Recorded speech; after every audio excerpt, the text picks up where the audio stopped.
Vayah Vikas presents Sheela Bundela as a timeless trailblazer.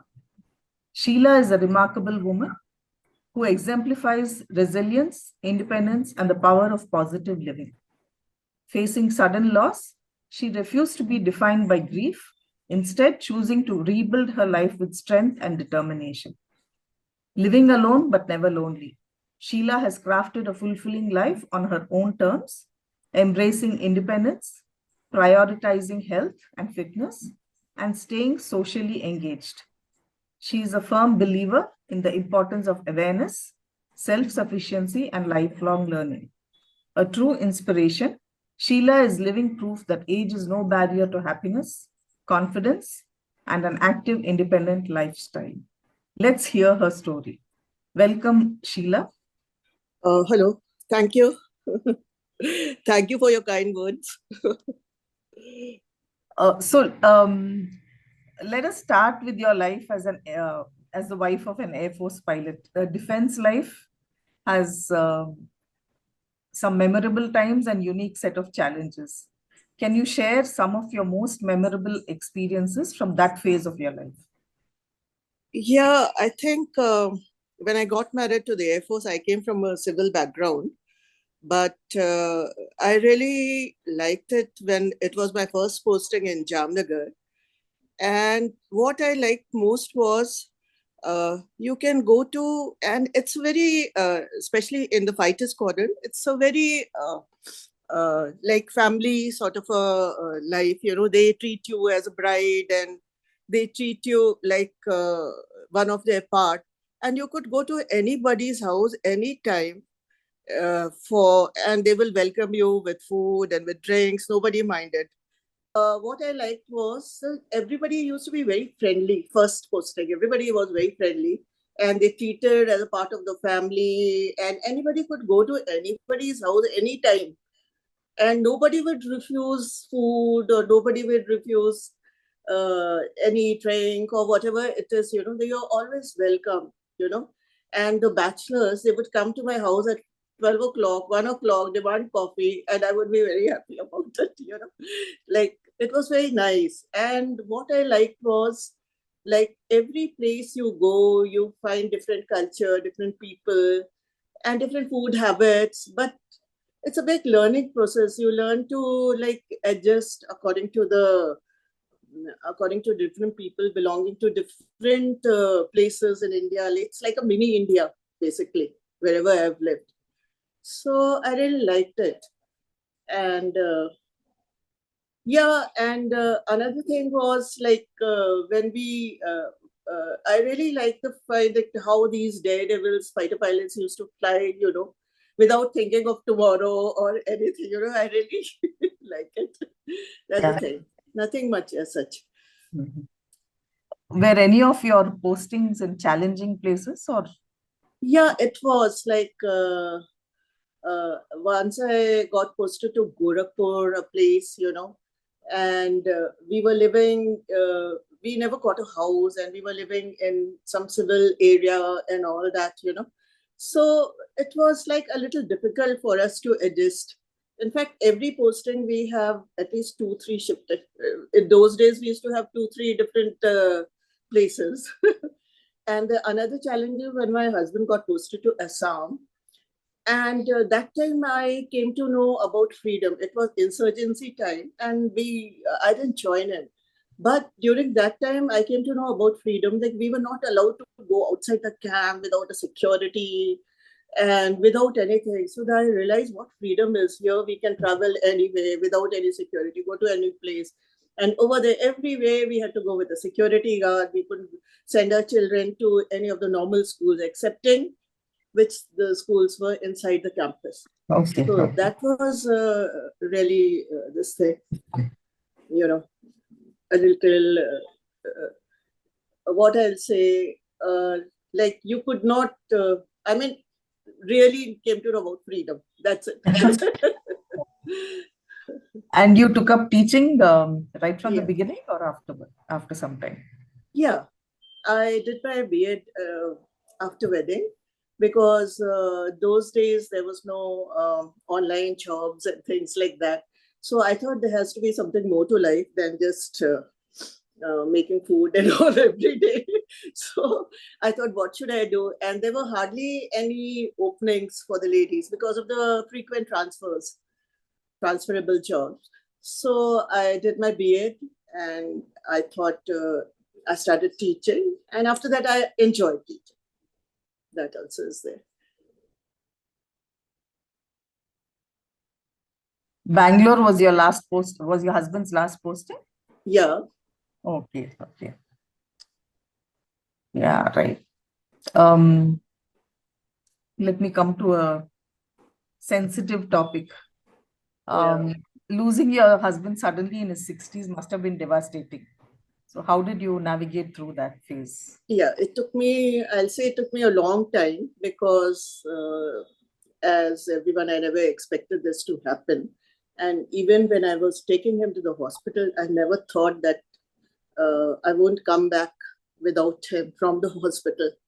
So it took me a long time, 1 year, 2 years. And I'll tell you, during this time, my children were a great support to me. And my daughter didn't let me stay alone for some time. And I went along with her to Australia and stayed with her. Then I came back here. And then after that, I thought I need to take charge of myself. So I started doing some voluntary work. And it was a little fulfilling for me too. Because of my teaching experiences, I just did some voluntary teaching. So in NGOs and all. And so that the other teachers got some free time when I went there. That's the thing. And cultivated some hobbies later on, like painting and things like that. Great, great. And I think you have a very active social life also. What drives you to connect with and invest in people? Yeah, I feel that I like to connect with people because it's nice to know about their experiences also. And some of my friends are there since the last 20, 30 years, whom I know them. So though they know me very well, I know them very well. So I feel very at home with those people. And generally we do have a meeting once every month or once every. Otherwise also in the building also I like to meet people. I think it's very necessary when you're staying in a society to connect with people, you know, and it gives a feeling of family, sort of a thing. That's it. Right. So, what keeps you motivated and excited every day about life?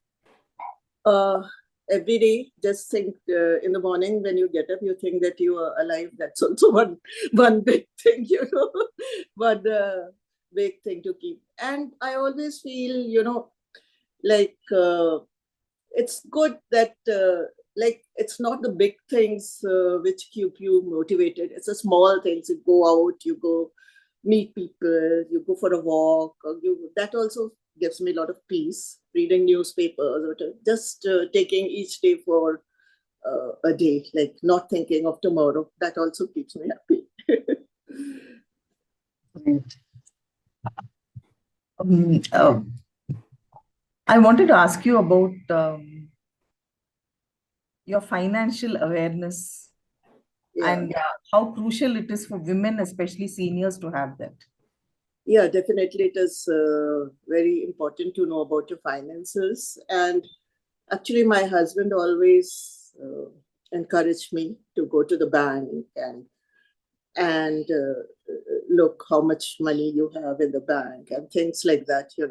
So that was there. But after his advice, then also I came to know, like, I became a little aware, and it is very important, like how you invest your money in certain things, like whatever you want to know, do. And of course, I'm a pensioner, so I get my pension. So that keeps me, like, I think that is enough for me since my children are already settled out.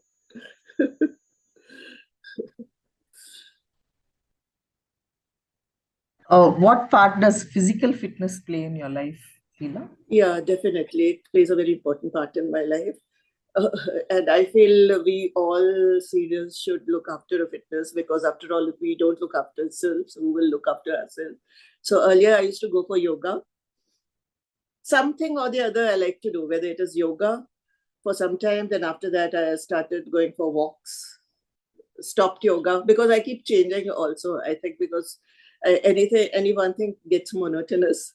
So now I'm going to the gym, and it does make a very positive impact on my life, because I feel very, like what they say, endomorphins, that really I feel that, and I feel nice, and then feel like having breakfast and things like that. And now if I don't go for my physical fitness, or I don't go to the gym or walk or any one of these things, I feel that something is missing in my day. I must do it. That's the thing. And I see that you also drive yourself everywhere. Yeah. So, is it an important skill that has helped you maintain your independence? Definitely. It's really made me very independent. Like, I don't have to depend on anybody to go anywhere or rents. Even when I was teaching in the school, I used to drive myself and go and come back. And plus other small errands like shopping or whatever I do, it does make me feel very independent. Driving does make me feel very independent. And in Bangalore also, even with the traffic, I don't mind driving, although everybody keeps complaining. Great. And of late, you have traveled a lot, I think. I mean, not of late, maybe you have been traveling earlier also, but I see that you have done some solo traveling also Yeah. in a group. So how did you enjoy that? Yeah, that was very nice. In fact, my friends have been traveling, some of my friends have been traveling solo. So I just asked their experiences and all that. And they said it's very nice. So it was in my bucket list, like to travel once at least alone with a women group. And I went with 50 plus groups. It was a uh, very enjoyable experience, and very nice, and a learning experience also, to get along with other people of different communities and things like that. That also, people come from all over India, and even if you go to a particular place, but the people are from all different parts of India. So it's very nice to interact with them and with like-minded people and explore new places. I've always, in fact, during my Air Force, till my husband was in the Air Force, I always, in the younger age, I always used to like to get posted out, like, to go to different place and learn about the different, see different places and come to know about so many other things. I always enjoyed it. Only later on became a problem.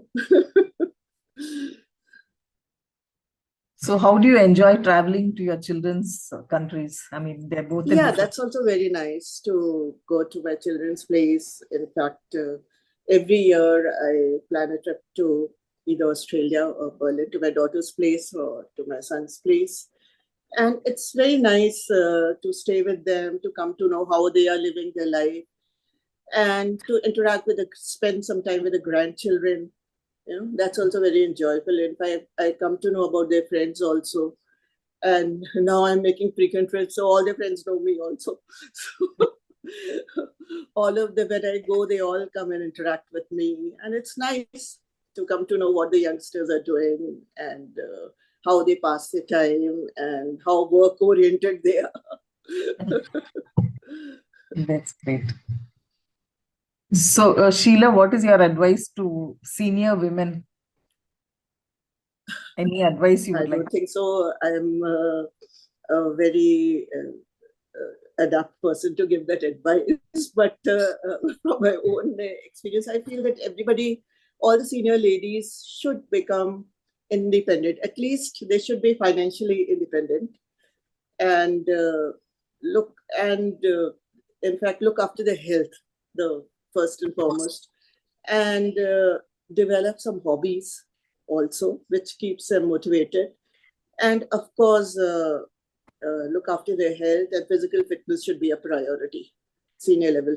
As long as we are mobile, everything Yes. is okay. Nobody wants to become bedridden. Right. Thank you so much, Sheela. It was really inspiring talking to you, and I'm sure listening to your story, many of our other members will also be inspired to lead active and fruitful lives. Thank you so much for sharing your time and your story. Thank you. Thank you for your kind words. Thank you.